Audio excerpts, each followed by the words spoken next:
So now we are going to start with the second chapter, that is tribal movements that took place before 1857. 1857 से पहले के जो tribal movements है वो पढ़ेंगे, ठीक है। सो इसके कारण क्या है? इसके कारण मोर और लेस हमने सोशल रिफॉर्म्स के भी कारण देखे थे कि सोशल रिफॉर्म्स की जरूरत क्यों पड़ी थी। सोशल रिफॉर्म्स की जरूरत इसलिए पड़ी थी क्योंकि ये जो ब्रिटिश है, ये ब्रिटिश ने अपने कॉलोनीज यहाँ पे एस्टेब्लिश कर दिए थे। यहाँ पे जो हमारे जमींदार वगैरह थे उनसे उनके हक छीन लिए थे, ठीक है। उसके बाद उनको बहुत ज्यादा जो है मतलब उनका जो पैसा वगैरह था, पेंशन वगैरह था, वो सब बंद करवा दिया था। तो एक तरीके से इंडिया में, ठीक है, एक तरीके से इंडिया में जो मतलब बड़े लोग थे, ठीक है, जो जमींदार हो गए, जो ये प्रीस्टली क्लास हो गए, इन सब से उन सबके हक छीन लिए थे, ठीक है ना। इसके वजह से क्या हुआ, अब जब राजा महाराजा या ये जमींदार इन क्लास के लोगों को अब ज्यादा पैसा नहीं मिलेगा, तो फिर ऑब्वियस सी बात है कि जो हमारे देश में जो गरीब लोग थे, जो कि हाथ से कुछ काम करते थे और ये लोग के पास जाकर बेचते थे, ठीक है, तो अब इनके पास ही पैसा नहीं है, तो फिर ये जो छोटे छोटे बिजनेसमैन हैं, अब उन लोगों का भी बिजनेस डूब जाएगा, क्योंकि ये जो बड़े लोग थे, ये बड़े लोग उनके कस्टमर थे। जब बड़े लोगों का ही अब पैसा नहीं रहा, ठीक है, जो जमींदार है उसके पास पैसा नहीं है, राजा महाराजा उनको डिस्पोज ऑफ कर दिया है, उनके टेरिटरीज छीन लिए गवर्नमेंट ने, ठीक है, तो अब ये लोग जब गरीब हो जाएंगे तो ऑब्वियस सी बात है जो छोटे क्लास के लोग हैं उनका भी तो नुकसान होगा। सो वही हम लोग देखेंगे यहाँ पे। सो ब्रिटिश के वजह से बहुत सारे लोग जो है नाखुश थे। पहले तो आर्टिसंस, ठीक है, बिकॉज इनके आर्ट वर्क्स को जो खरीदते थे वो लोग गरीब हो चुके हैं, ठीक है ना। दूसरे जमींदार, तीसरे राजा महाराजा, क्योंकि उनकी प्रॉपर्टी छीन ली गई है। चौथे जो थे वो थे प्रीस्ट्स, क्योंकि जो राजा महाराजा या जितने भी ऐसे जमींदार टाइप के लोग थे, ये आए दिन अपने घर में कुछ ना कुछ पूजा वगैरह करवाते रहते थे। अब क्या है कि इनके पास पैसा नहीं है, तो पैसा नहीं है तो ये जो पुजारी क्लास के जो लोग हैं इनको भी तो नहीं बुलाया जा रहा है। इनको जब नहीं बुलाया जा रहा है तो इनकी भी जो है इनकम कम हो गई है। So because of that all this people are now unhappy, ठीक है। Then along with that the tribal people who used to stay in the jungles, जंगल को गवर्नमेंट ने बोला कि जंगल गवर्नमेंट की प्रॉपर्टी है, तो उसके अंदर अभी कोई भी जो है खेती नहीं कर सकता, उसके अंदर कोई रह नहीं सकता, या उसके रिसोर्सेज यूज नहीं कर सकता, ये सब गवर्नमेंट प्रॉपर्टी है। तो वहां के सारे ट्राइबल लोगों को जो है बाहर निकाल दिया गया। जब वो लोग को बाहर निकाल दिया गया, उनको करवाया जबरदस्ती वो क्या बोलते हैं बॉन्डेड लेबर का काम, ठीक है, that is called as beggar. एक दिन में जितना आप कमाओगे at the end of the day आपको मिल जाएगा, फिर आप उससे जो है अपनी जिंदगी जियो। So basically this people did not want to do any kind of job like this, they did not wanted to do beggar, ठीक है। बेगर मतलब भीख मांगना नहीं, बेगर का मतलब है कि दहाड़ी मजदूर वाला काम करना, ठीक है। एक दिन में जितना कमाया, एक दिन में जितना काम किया उसका उसको पैसा मिल जाएगा, that is called as dihadi mazdoor, that in English is called as beggar, ठीक है। तो जितने ट्राइबल लोग थे they were happy living inside, ठीक है, वो अंदर ही जो है वो एग्रीकल्चर करते थे, फिर फल वल तोड़ के खाते थे, उनकी लाइफ अच्छी चल रही थी। बट क्या है कि अभी उसको गवर्नमेंट प्रॉपर्टी डिक्लेयर करके इनको बाहर कर दिया, तो ट्राइबल लोग भी अब नाराज है, ठीक है ना। उसके बाद जमींदार, जो बड़े क्लास के जमींदार थे, बड़े जमींदारों को क्या बोला था कि you have to collect the taxes from the people nearby. तो आसपास के जो नियर बाय पीपल है उनसे आपको टैक्स कलेक्ट करके जो है गवर्नमेंट को देना है। अब जो बड़े जमींदार है, ये लोग क्या है कि गवर्नमेंट को खुश करना चाह रहे हैं, इसीलिए they were torturing the common people, इसलिए कॉमन पीपल भी नाराज है। तो इसमें हम लोग यही देखेंगे कि ये 1857 से पहले पहले कुछ ऐसे बहुत सारे 250 के आसपास कुछ अपराइजिंग्स हुए थे, ठीक है। कुछ ट्राइबल लोगों ने किया था, कुछ सन्यासियों ने किया था, कुछ छोटे आर्टिसंस ने किया था, और कुछ कॉमन लोगों ने किया था। तो ऐसे सारे रिवॉल्ट्स क्यों हो रहे हैं और इसके पीछे का कारण क्या है वो सब हम लोग इस चैप्टर में देखेंगे। So most of us think that 1857 revolt was the first major attempt by the Indians to show resentment towards the British government, but it is not that so. Around 250 minor revolts have taken place before the 1857 revolt. ठीक है, so what are the causes? So colonial land revenue system, लोगों से जो है ऐसे जमींदारी system या Mahalwari system या एक और जो सिस्टम हमने पढ़ा था कौन सा था, राउतवाड़ी सिस्टम, इन सब से बहुत ज्यादा हैवी टैक्सेस लिए जाते थे, ठीक है, जिसके कारण पीसेंट्स एंड ये जो ट्राइबल लोग थे ये लोग नाखुश थे। एक्सप्लॉयटेशन ऑफ रूरल सोसाइटी, ठीक है, growth of intermediary revenue collectors that is zamindars, ठीक है, मनी लेंडर्स, टेनेंट्स, ये सारे जो भी सिस्टम थे, इन सब के वजह से जो है रूरल सोसाइटी का बहुत ज्यादा एक्सप्लॉयटेशन किया जा रहा था, आम जनता को बहुत ज्यादा जो है टॉर्चर किया जा रहा था। Expansion of revenue administration over tribal lands leading to the loss of tribal peoples hold over agriculture and forest land, जो मैं बता रहा था, ट्राइबल लोगों को जंगलों से बाहर निकाल दिया ये बोलकर कि जंगल गवर्नमेंट की प्रॉपर्टी है। Then promotion of British manufactured goods, तो ये सब तो बात की चीजें है, लेकिन ब्रिटेन ने हमारे इंडिया में जो लोकल प्लेयर्स थे, जो लोग हाथ से कपड़ा बनाते थे और बेचते थे, जो हमारे यहाँ पे समुंदर के किनारे से सॉल्ट लेकर आकर उसको हाथ से रिफाइन करके उस सॉल्ट को बेचते थे, इन सब का धंधा इन्होंने बंद कर दिया। क्यों? क्योंकि ब्रिटेन से वो लोग लिवरपूल से ले आते थे सॉल्ट, और उस सॉल्ट के ऊपर कोई कस्टम ड्यूटी नहीं, कोई चार्ज नहीं, कुछ नहीं। So it was, even though it was coming from England, it was much cheaper in rate than the Indian salts.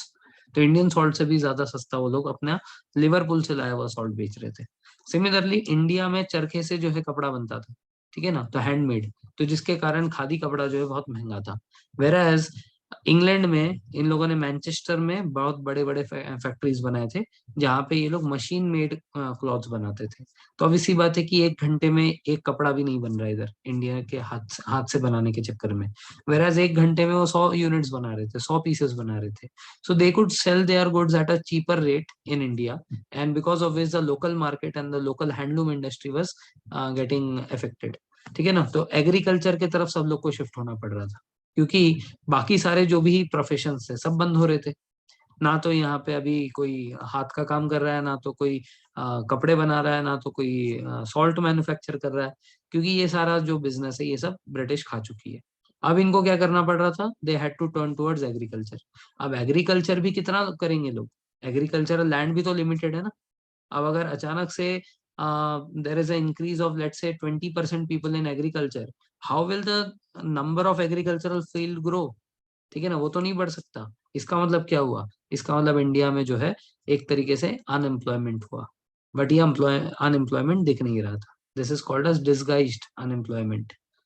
हो तो आप बेरोजगार, लेकिन आपको लग रहा है कि आप काम कर रहे हो, क्योंकि खेत में मान लो कि 3 लोगों की जरूरत है, लेकिन एक फैमिली से 5 लोग जाकर उसमें काम कर रहे हैं, तो 2 लोग एक्स्ट्रा काम कर रहे हैं ना। ये जो 2 एक्स्ट्रा काम कर रहे हैं ये लोग एक्चुअल में अनएम्प्लॉयड है, लेकिन इनको नहीं पता ये अनएम्प्लॉयड है। हाँ, मैकेनिकल इंजीनियर्स। ठीक है, अभी यहाँ पे कुछ इंजीनियर्स है, मारेंगे पड़ गए। ठीक है, सो इसको बोलते हैं डिसगाइज्ड अनएम्प्लॉयमेंट। ठीक है, so how one thing led to another, why this major revolts took place. तो सेवरल जमींदार्स, ठीक है, सेवरल जमींदार्स एंड पॉलिंगर्स, पॉलिंगर्स मतलब साउथ इंडिया में जमींदारों को पॉलिंगर बोला जाता था। ठीक है, तो several zamindars and poligars lost control over their land and its revenue due to the changes made in the colonial rulers in land revenue system. उन लोगों ने क्या किया, उन लोगों ने जैसे साउथ इंडिया में राउतवाड़ी सिस्टम इंट्रोड्यूस की। तो राउतवाड़ी सिस्टम में क्या था कि there was no middle man. Government जो है डायरेक्ट पीसेंट्स के साथ वो क्या बोलते हैं लैंड रेवेन्यू का बंटवारा करेंगे। अगर लैंड अच्छा है तो 60-40, अगर खराब है तो 50-50। ठीक है, तो 60% जो है वो जाएगा गवर्नमेंट को, 40% जाएगा खुद को, मतलब जो किसान है उसको। ठीक है ना, this is for a very good land. और जो खराब लैंड था दोनों को 50-50 मिलेगा।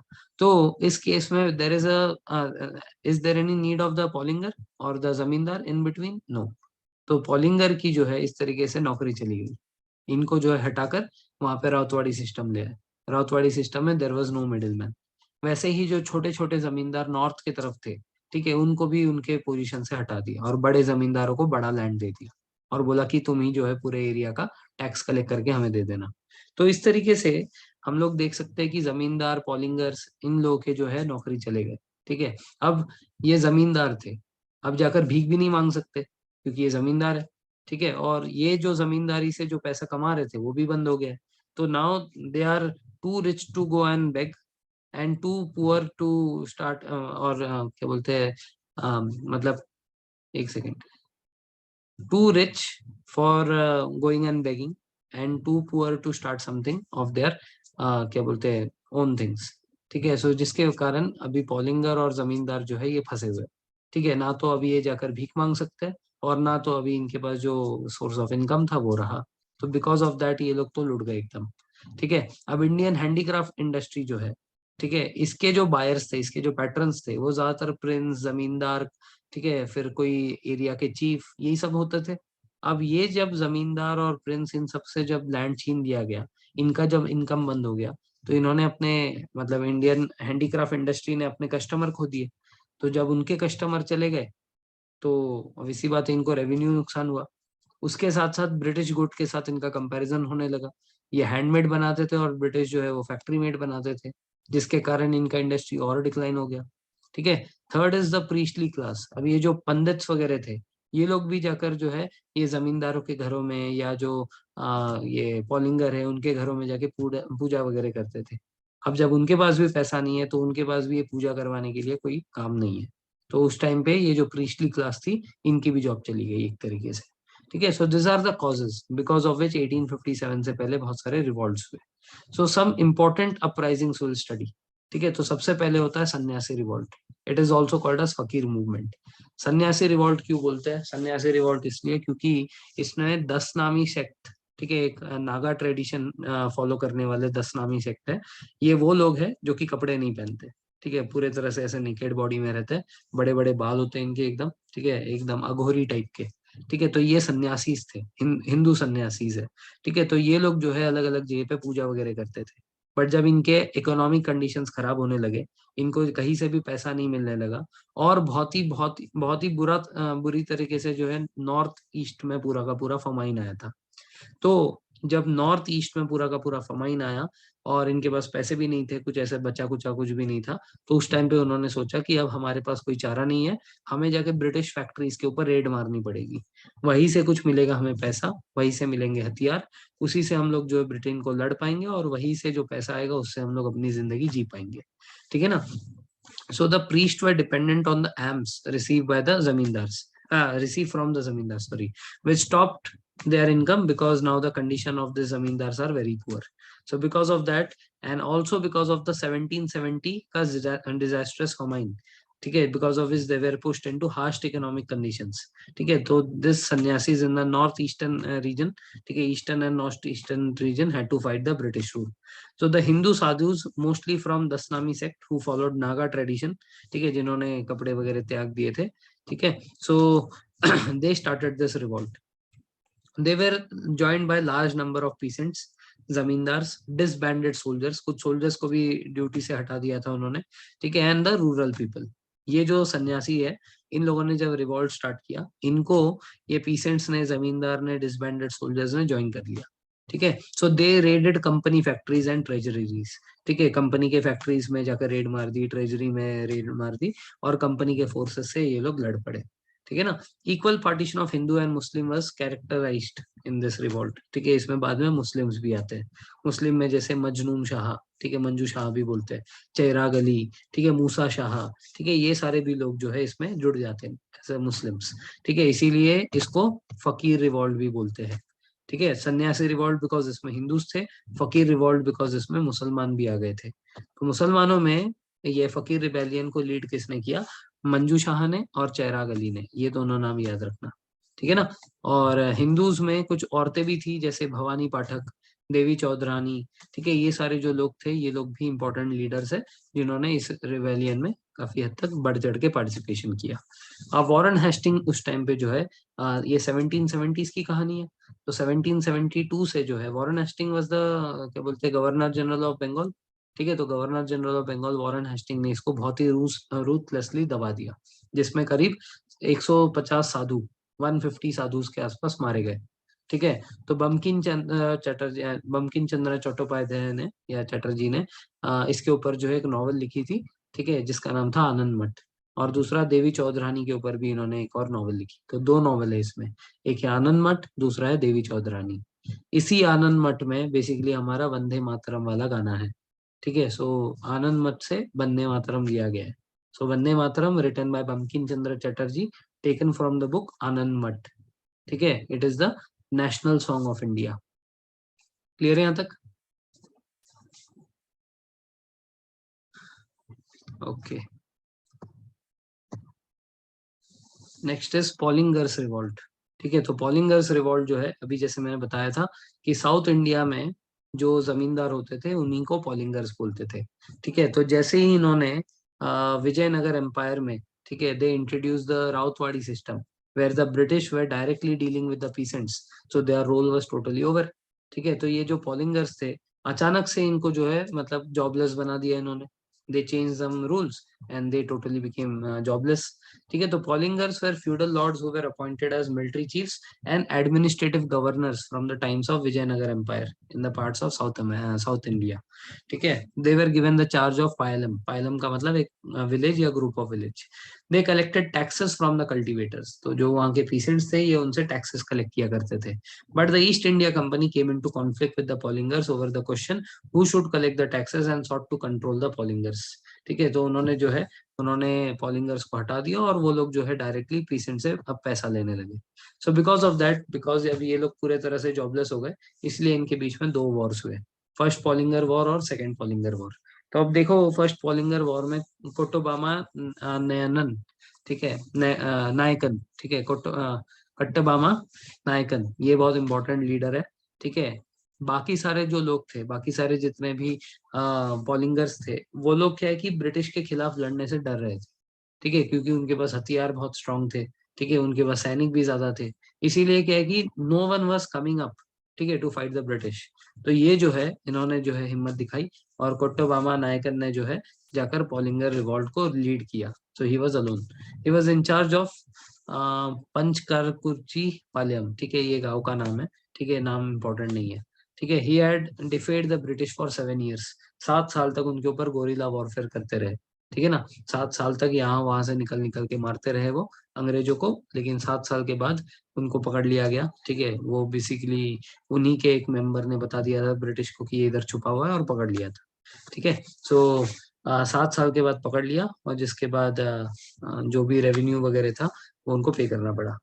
In the battle with the British troop, Kottobama initially escaped but was caught and hanged as a warning to other Pollingers। तो स्टार्टिंग में वो 7 साल तक इधर उधर भागते रहे, बाद में उनको पकड़ के जो है उनसे पैसे भी लिए। ठीक है, जो भी उन्होंने नुकसान किया था उसका, एंड उसके बाद इनको हैंग करके बीच चौराहे में लटका दिया। ठीक है, 3 वीक तक उनकी जो सर है वहां पे ही लटकी रही। ठीक है, बाकी पॉलिंगर्स के लिए एक वो था, वार्निंग था कि आप ऐसी चीजें मत करना। ठीक है, तो पॉलिंगर रिवॉल्ट में कट्टेबोमा नायकन ने अपनी शहादत दे दी। ठीक है, तो इससे इंस्पायर होकर अब बाकी जो पॉलिंगर्स थे उनको पता है कि हम लोग नहीं लड़ सकते, बट फिर भी ये नायकन ने जो ये दिखाया, ठीक है, कि जो करेज दिखाया जिसके वजह से उन्होंने अपनी जान गंवा दी, इसको जो है व्यर्थ ना जाने दे, इसलिए बाकी पॉलिंगर्स जो है वो लोग इकट्ठा हो गए और उन्होंने सेकेंड रिबेलियन किया। साउथ इंडियन रिबेलियन भी बोलते हैं इसको, सेकेंड पॉलिंगर वॉर भी बोलते हैं। ठीक है, तो ये इनको पता था कि हम लोग ज्यादा लड़ तो नहीं पाएंगे, but they did not want कि कोट्टोबामा नायकन का जो शहादत है वो ऐसे ही बेकार जाए। ठीक है, तो south Indian confederacy consisted of Marudu Pandyan of Sivaganga, ठीक है, धीरन चीनी मलाई ऑफ कांगू नाडू। ठीक है, उसके बाद गोपाला नायकन, ठीक है, ऑफ डिंडीगुल। ठीक है, कृष्णप्पा नायक ऑफ एन Dhondaji of Mysore and Pazhassi Raja Kerala Varma of Malabar. ठीक है, फजासी राजा केरला वर्मा। ठीक है, तो ये सारे जो लोग हैं ये लोग इकट्ठा हो गए और इन्होंने ब्रिटिश के खिलाफ हल्ला बोल कर दिया। ठीक है, they went down a rebellion. तो ब्रिटिश को 1 साल के आसपास लगा, 1 साल के अंदर ही उन्होंने इस रिबेलियन को पूरी तरह से सप्रेस कर दिया। After this, a Carnatic Treaty of 1801 was signed, which gave the British direct control over Tamil Nadu। Tamil Nadu के अंदर भी इनकी डायरेक्ट अथॉरिटी आ गई और पॉलिंगर्स की अथॉरिटी पूरे तरह से खत्म हो गई। ठीक है, सो ये 2 आज पढ़ते हैं, मतलब पढ़ लिया हमने। कल से हम लोग पैका रिबेलियन एंड आगे पढ़ेंगे। ठीक है, tomorrow this chapter will be over.